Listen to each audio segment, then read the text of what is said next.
about red wine a little bit. It's that time of year. Whether you are a big red wine drinker or not, it's nice to know a little bit about it and to have an idea of how to up your wine game if you so desire. So let's talk about some of the characteristics of red wine. Red wine comes in many different colors and hues, from very light and pale red to purple, and then as it ages, it becomes more of a dark garnet hue. There are things that are called tannins in your wine. Younger wines will be a little bit more tannin laden, and as they age, they tend to mellow out and be much nicer. The flavors. One of the things that you will see when reading about a wine, it tastes like chocolate, raspberries, oak. Descriptive words that will just tell you a little bit about the wine that you are interested in. Then we have our acid. That gives it its backbone, that gives it its structure. We have several different types of reds.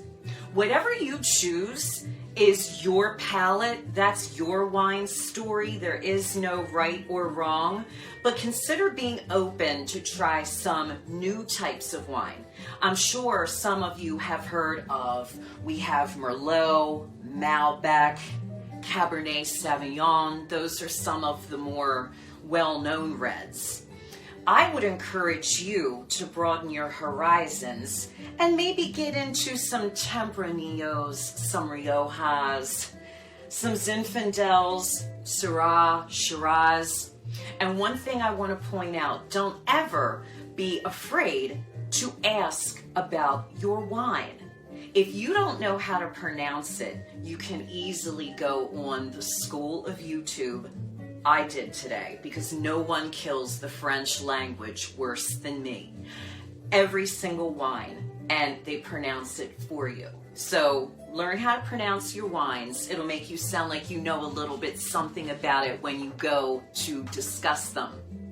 So next up, let's do food pairings. People always ask, well, what do I serve with red?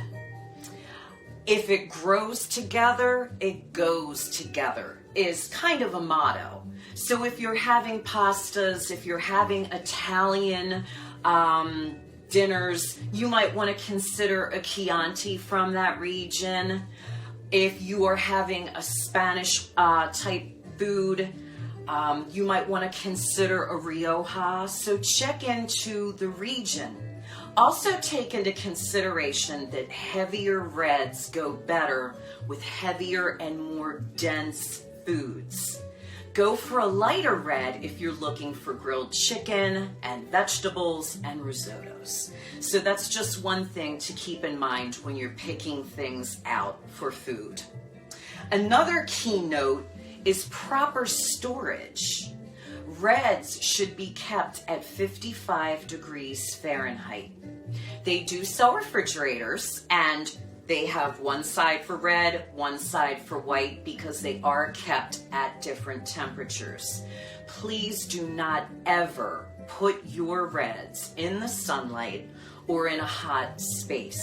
You are basically ruining and cooking your wine. Oh, that's terrible. Please don't do that. No. So keep it someplace away from the sun, cool, 55 degrees. When you serve it, open it, and I suggest, if you can, get a decanter. Isn't that nice? It's all in the details. So let it breathe. When you open your wine, try not to pour it right away. Let it oxidize, let the air work its magic, and I guarantee you it will taste much better. Do not cork it back up, just leave it in your decanter. It will be fine. And on my next note, I did my research. There are 5 types of glasses to serve red wine. Now, you know how I feel about my glasses. I love having Stemware. but I do not have enough room in my Queens apartment for 5 different types of red wine glasses. It's not going to happen. No, it's not. So I narrowed it down to the 2 if you feel like you wanted to get 2. The 2 most well-known, this is a Bordeaux glass, and it's a little bit longer. You would serve heavier reds in this. Heavier reds have a higher alcohol content, and I know this sounds kind of snobby, but it is true.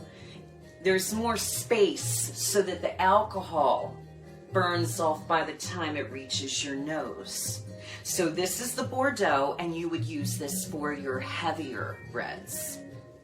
This one is my favorite because I think it's sexy, and there's nothing better than having a sexy wine glass.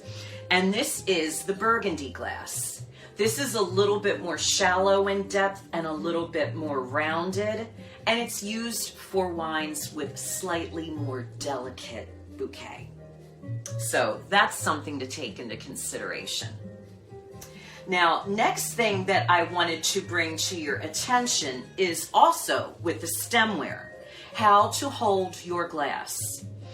There's not a whole lot of rules in wine, but there are a few. Your glass needs to have stem. Sorry, I am not feeling those ones that just sit on the table minus the stem. No. It's important that you keep your wine at a decent temperature. If you are holding your wine like this, not only are you getting fingerprints all over your lovely glass, you are raising the temperature of your wine. Please don't do that. So please make sure that you have something that has a stem and hold that like that. It'll keep the temperature going. So on another note, I also wanted to bring up cooking with wine. Now, I do not believe in going to the grocery store and buying those cooking wines in the grocery store. You've got to love yourself more than that. Don't do that.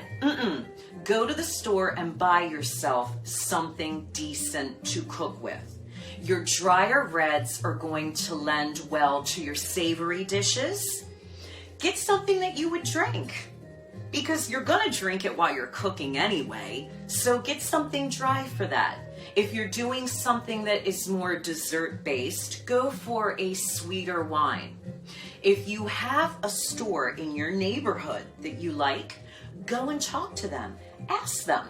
Anyone who knows anything about wine and owns a liquor store should be more than happy to help you to pick something out for your price point and for what you are pairing it with and your taste buds. So that being said, I want you to try and consider some different types of reds. We have lovely Pinot Noir, and I recommend this for a lighter red drinker. This goes with a multitude of things. It's not a heavier wine. It's very pleasant. I do feel like you need to spend a little bit more money to get a decent Pinot Noir, but you won't regret it. This is one of my favorites. It's a Chianti. I do make a lot of Italian food, so of course I have to have something from Italy here. This is a little bit more full-bodied, and it's Viva Italia. You're gonna love it. So consider that. And then my final one that I really like, it's just a Malbec. It's a Malbec, but it's a good one. And I have had it breathing in my decanter, so I'm gonna put it in my sexy glass and pour myself a little bit, and then I'm gonna chew the fat with you all. I also wanted to let you know that if you want to try some wine and you're unsure of what you will like, I belong to a place called Wines Till Sold Out, WTSO. You can go on there and you don't have to buy anything, but they will send you emails about their deeply discounted wines. Red, white, rosé, sparkling, and it will have a lovely description, and it will tell you all about your wine. And it'll have the price point, And you can click yes or you can click no. I've loved pretty much everything that I have ever gotten from them. And if I didn't, you know I'm going to tell you to just turn it into a sangria, okay? Sugar and sparkling seltzer makes everything better.